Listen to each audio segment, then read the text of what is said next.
I don't know if I'm ready to do the most dangerous loops in the world. Me and my TikTok friend booked a little resort. Cada día doy las gracias a esta. The only problem is that I'm kind of running out of money. I do my very best to make smart decisions, but it doesn't always pan out well for me, you know what I mean? Sometimes I end up booking nice resorts because I am knackered. Then I end up with a declining bank account. I need to rein it in a little bit. I'm gonna do some more world packers, which is how I extend my travels for so long. Volunteer and I meet some awesome people, I'll make it. I always do. It always works out. And it always does work out. Look at the view! Also think I may attempt one of the most dangerous loops in the world. Next week, I'm gonna do the Giang loop. I don't think I can leave Vietnam without doing it. So for now, I'm gonna enjoy the resort that I booked with my friend.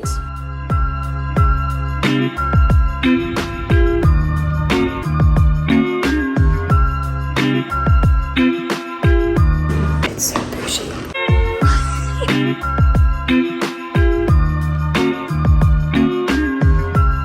It is Monday. Logan has just left to go to Thailand. I'm very sad. I have to leave this apartment today. I check out at 11 and then I have to go stay in a hostel for one night. Tomorrow, I'm pretty sure I'm meant to be on a sleeper train heading to Giang to start the Giang loop. I don't know if I'm ready to do the most dangerous loops in the world. Morning of the Giang. Oh my god, I'm sick. I'm gonna have to postpone. So I hopped on the sleeper bus and the seats were slightly tiny for my long-limbed body, but I had a little doze and I made some friends when I got off the bus. We arrived at our homestay at 3 a.m, egregious hours of the morning. Got settled in, had an amazing view. The next morning we totted over to the hostel and it was jam-packed. There were over 150 people packed like sardines into this minuscule hostel, all getting their forms organised, getting their helmets, and then we had an hour debrief, which was kind of long, I'm not gonna lie, before we headed out on the road. There were over 10 groups of about 10 to 15 people-ish. I was group 7 and we just started watching people zoom off into the distance. I met my lovely driver who was super sweet. Then we started to see these incredible views. My jaw was dropping. I was gobsmacked. So many gorgeous mountains. It was beautiful greenery. I was almost feeling a little bit greened out. So I was just breathing in the fresh air, taking it all in. So unbelievably happy and feeling so alive. Then we stopped at our homestay, which was really beautiful. It's the little one you see all over TikTok where people are boogieing their hearts out. And boogie we did do. I sang karaoke with all the mates that I met at the hostel and on the trip. And we were dancing on tables, singing, having an incredible time. And this was where I started to actually get close with everyone. I made a group of about 7 friends on this trip. And it was only day 1. Only day 1!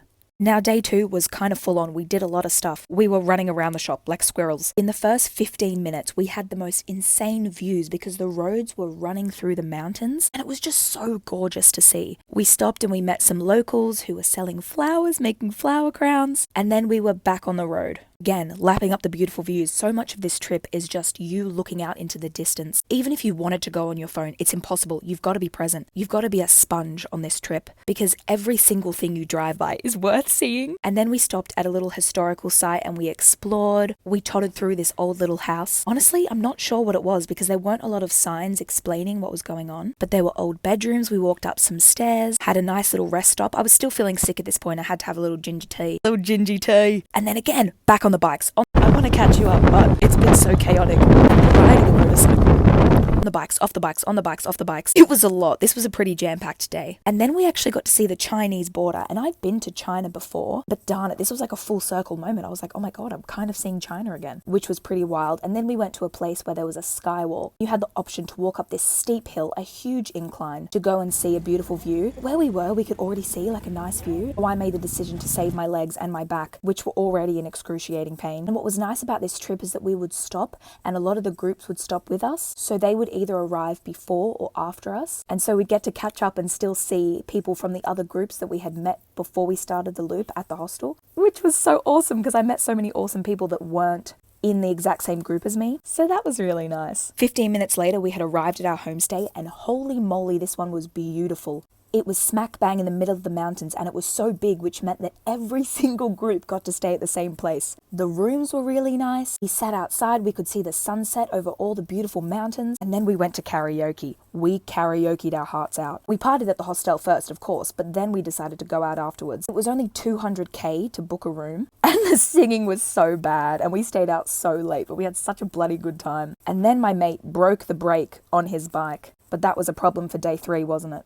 On day 3, I woke up with dry, kerfuffled hair from the wind, and I was violently hungover. Not a great mix, but anyway. Onwards and upwards, we must prevail. Today was the day of the boat cruise, which was arguably the best thing we did on this Hajjung loop. We loaded ourselves on, knackered, still not recovered from karaoke chaos, but saw the most incredible views I think any of us have seen our whole lives. We got one of our mates on the orcs and we just danced and sung and had a little mini party on this boat. It was mostly just my mates, but it doesn't matter. And we had people prepare us mentally for the insane terrain that was waiting for us on day 3. But my golly goodness, it was wild. Numero uno, we were given masks. And considering that decision wasn't based on COVID regulations, that should be a little frightening. Because the dust that met our face that day, stuffing its way into every crevice, was next level. And of course it was bumpy, and when you're on the back and you have no control, you're plonking up and down, bouncing all around the place because the road underneath is so rocky and super unstable. Still had fun though, rocked up at our homestay. Everyone was still happy, and we had been talking about a swim for days. And there was a waterfall right next to our homestay, which we all had a little swim in. And then, bet you can't guess what we did, karaoke. We danced again! Every day was so great, honestly. And I didn't get that many clips for day 3 and 4. On day 4, we just had a little swim in a waterfall,